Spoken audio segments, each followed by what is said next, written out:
Hi everybody, this is Daniel from Team Avalon, and today we'll be going over a set 11 meta prediction and also discussing a bit of post set 10 analysis. So thank you for joining me today, and let's go ahead and get started. So going into set 11, we need to take a look at the previous set 10 meta and what the couple big winners were in this set 10 meta.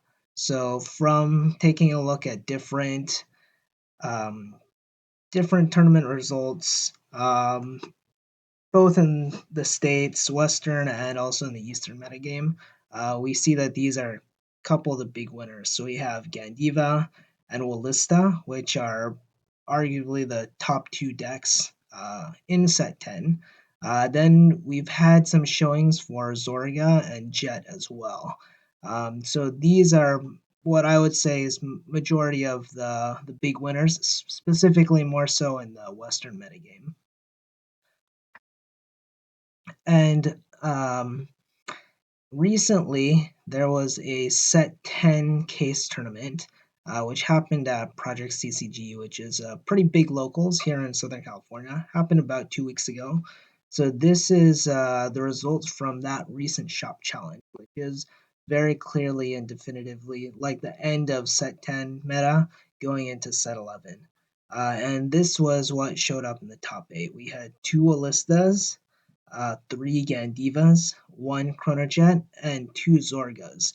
And actually, the winners were the winning top 4. The winning deck was Wallista, followed by Jet in second place. Third was another Wallista, and then fourth was Zorga. So I actually was playing in this tournament myself, and I brought a aggro version of Zorga, and I placed in top 4. So let's take a look at a little bit more at this representation. This will kind of give you an idea of what the set 10 metagame shaped up generally in Southern California. What we see is at the bottom here, we have ton of Wallista. Wallista had the most amount of entrants, 12 entrants. This is a 68 player tournament and for standard.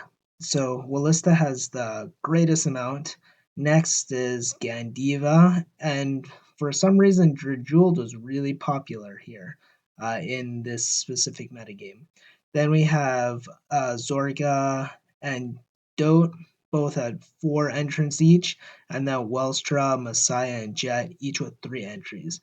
And then the rest is all just kind of doubles and singletons, but majority of the players brought Wallista and Gandiva, which were known to be the best deck, and it looks like a lot of players actually brought Drajult.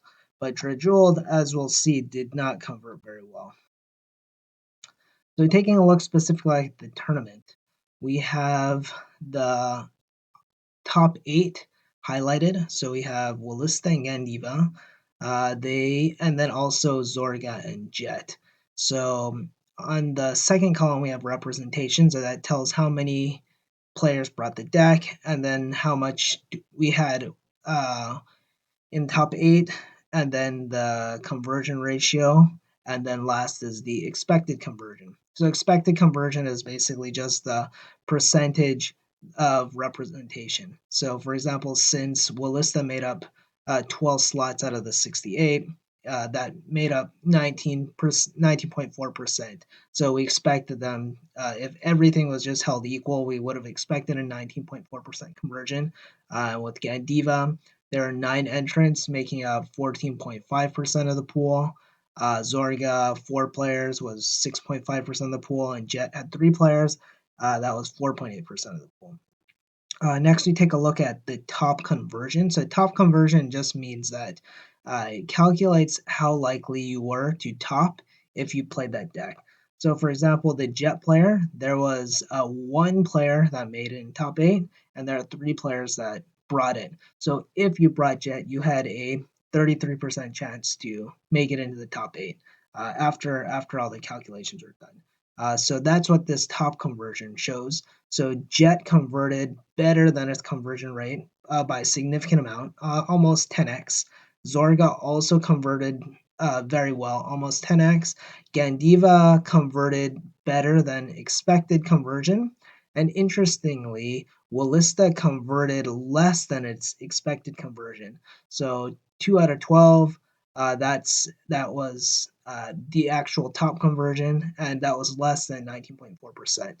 So potentially this means that was Wallista players just all played each other in the bracket and eliminated one another, or it could just mean that potentially they fought into some bad matchups, or they got OD sacked. But essentially, this was one interesting data point that Wallista did not perform as expected in terms of top conversion.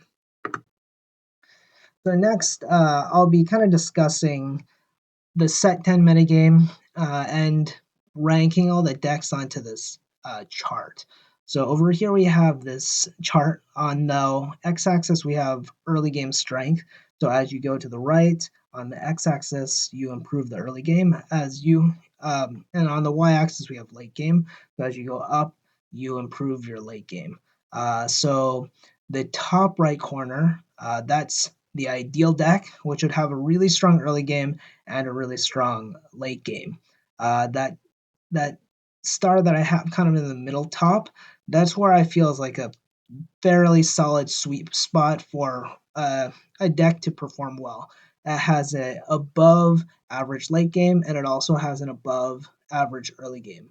And the last point on the bottom right is another type of deck which I feel could do well in this that did well in this type of set 10 meta, which has an extremely strong early game to kind of beat ahead of the decks before they catch their stride in the late game. And I'll go over that in a little bit. So let's talk about how Gandiva fits into this area. So everyone knows Gandiva has a multi-attack, has a crit, has bind, retire, never misses. They can open with best harvest and just kind of continue to get gas forever. Where does Gandiva fall in this chart? So I'm tentatively putting it around here. I would say Gandiva arguably has one of the strongest late games in the meta. Its early game can be a little shaky, depends on how it draws. It needs a lot of its pieces to combo off. So this is where I would put Gandiva in this chart. And as we see, it basically falls into that right around that middle star, top middle. Next, we have Wallista. Wallista is also an amazing deck. It has tons of draw power, has really great late game, very strong early game, multi-attack, and power. Wallista, I would say, is arguably closest to that ideal deck state. The late game is a little bit lower in potential than Gandiva, but it has significantly stronger early game. It can rush. You can use Eureka to bounce your pieces back.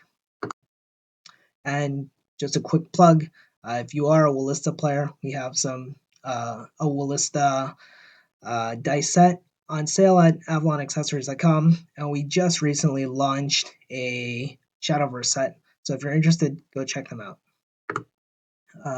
Next, we'll talk about Chronojet. So Chronojet is also an ultra strong late game deck, but it struggles a lot in the early game. And the last deck that did pretty well here was Zorga. So typically Zorga decks are kind of like a mid-range style. They're able to Alchemagic. With Zorga Mass, they're able to get 10k extra buff and a persona, which means your dragons come out typically 35k to 40k with a crit. And they have the Keel, which lets them extend for a 4th attack. So this is the mid-range Zorga that was in top 8. This one placed, I believe, 6th place. So as you can see, this one's pretty standard mid-range Zorga. What is interesting is they max the roaming prison dragons and max the Shadow Cloak. And Shadow Cloak is really good because Shadow Cloak lets you mill the 4-bit all And once you get Forbital out, you can Alchemagic with it. Forbital will let you pull out a Dragon and a Zorga Mask from the deck. And then Shadow Cloak will allow you to Soul Blast 1 and bounce that Zorga Mask that you just called with the Forbital up to your hand. So then you'll have Zorga Mask ready, and you get to tutor out a Dragon for free. And I would argue Zorga's somewhere around here. Not quite as strong of a late game as either of these other decks, but it does have a bit of a stronger earlier game than Gandiva, and not as strong as Wallista. Now this is the Zorga deck that I personally brought. This is the Zorga deck that got top 4, and this was the way I theory crafted this list was trying to hit that bottom right star, the one that I showed you. And the way I did that was trying to focus significantly more on the early game with the Burrowing Mushroom and more copies of Frozen Resentment. So this is a mushroom powered deck. So what Burrowing Mushroom does is Soul Charge 1, call out 2 tokens, and we have Resentment, which lets you check top 3, selectively mill 1, revive, and Roaming Prison. We all know what this does, but it's during Alchemagic. But its other skill is pretty useful too, even if you just play one order, you can call it from the drop, give it a plus 10k, which lets you rush significantly earlier. And this was kind of how I positioned the deck when I built it. I did not want to play Gandiva. I did not want to play Wallista. I did not want to play Jet.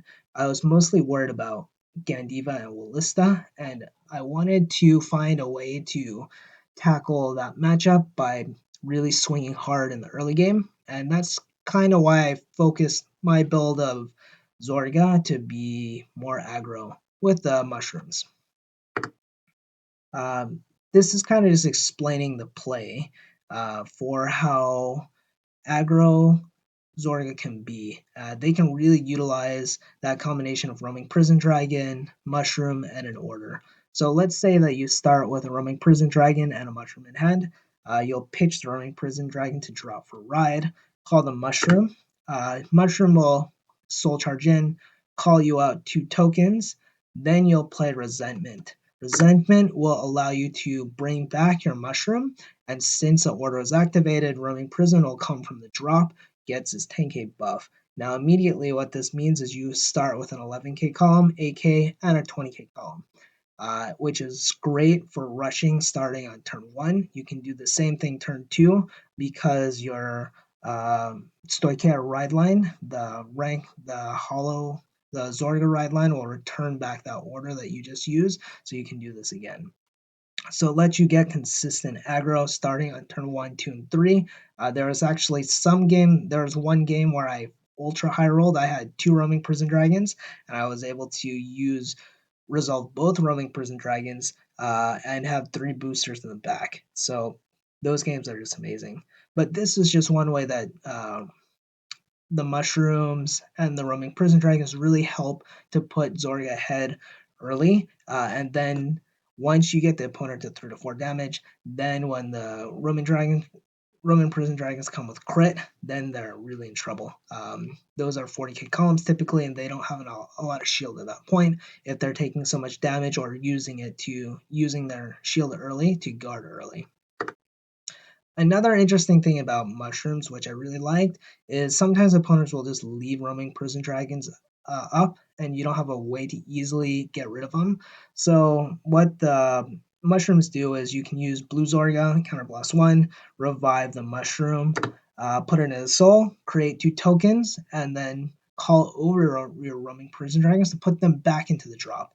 And once they're back in the drop, then you can use Alchemagic to bring them back out, and we'll get them with 10k and crit. So now that we kind of established what the big decks in set 10 were, where do I see the set 11 meta shaping? And how can we kind of position the decks according to this chart? So as we saw earlier, we had a couple of decks had really strong early game, really strong late game, probably at that top level of the y-axis. And I don't think that there are going to be any decks in set 11 which will power creep the late game, but there may be some potential decks which can fight a little bit better in the early game. So, what do I think will be the next potential tier 1 decks coming in set 11? First one is Minerva. So if you had paid attention to the previous representation chart, there was very few Minerva at this at the shop challenge, which was quite interesting. You would have expected more Minerva players, but I think one of the big issues was in order to get the promo, there was those promos are quite expensive. I think they're like 60. They're ranging anywhere from 60 to 100 a pop at the time of the shop challenge, so it's quite difficult for players to get their full play set. But once set 11 comes, we have new grade 1 support, so this improves both consistency in both the early and late game, and promo still has those price and supply issues. Hopefully, as the supply grows, the price will kind of stabilize a little bit more and more people will be able to pick up the deck. But set 11 Minerva is actually what I would consider to be a deck very close to that perfect star, that perfect gold star segment up in the top right corner. So I would place it right about here. Almost the same as Wallista. Willis is a little bit better because it doesn't need to draw its combo pieces. It can just search it out. But Minerva is very close. So I put Minerva right around there. Now this is the next interesting pick for set 11, Claudine. Now if you had noticed with the Zorga deck that I brought, the main reason I brought it was because of the ability to use mushrooms, roaming prison dragons, and orders to really aggro down the opponent early. I actually believe that set 11 Claudine can be built in a way to be even more aggro than Mushroom Zorga. Has a great ultra early game, and I believe it is the superior roaming prison mushroom dragon deck. And I think it has the ability to be very close to that bottom right gold star segment. So I would put it right around here. So basically, it's a slight improvement of the Zorgan aggro deck that I had brought to top 4. And this is my personal pick. I have been a Ava main for a very long time, and I think that Ava has some merits to do well in set 11. Currently, I believe it still is the strongest defensive deck in the game, has multiple 10k shields with both the obfuscates. It also received a blitz order, which allows it even more late game shield. So as long as it can survive the late game, that's usually if it has enough offense, it can fight back.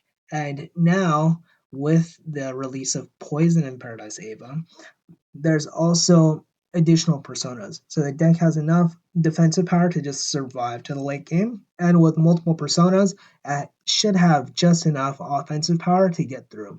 I plan to place Ava somewhere in that middle gold star segment, not quite as strong as Gandiva or Zorga, but in the right metagame, tech properly, I think it can do quite well. So these are my predictions for the decks that will do well in Western set 11 meta.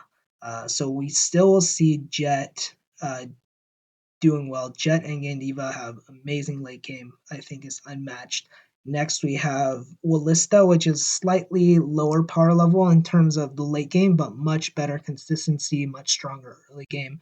Minerva's also right there. Then we have kind of these like middle of the pack decks, mid-range decks, Ava and Zorga, and I believe Claudine will be the next big aggro deck. So that is my predictions for set 11. We will have a deck profile coming up discussing Claudine and Mushroom Zorga. So thank you so much for sticking around and hope to see you guys around on the channel. Thank you. Take care. Bye-bye.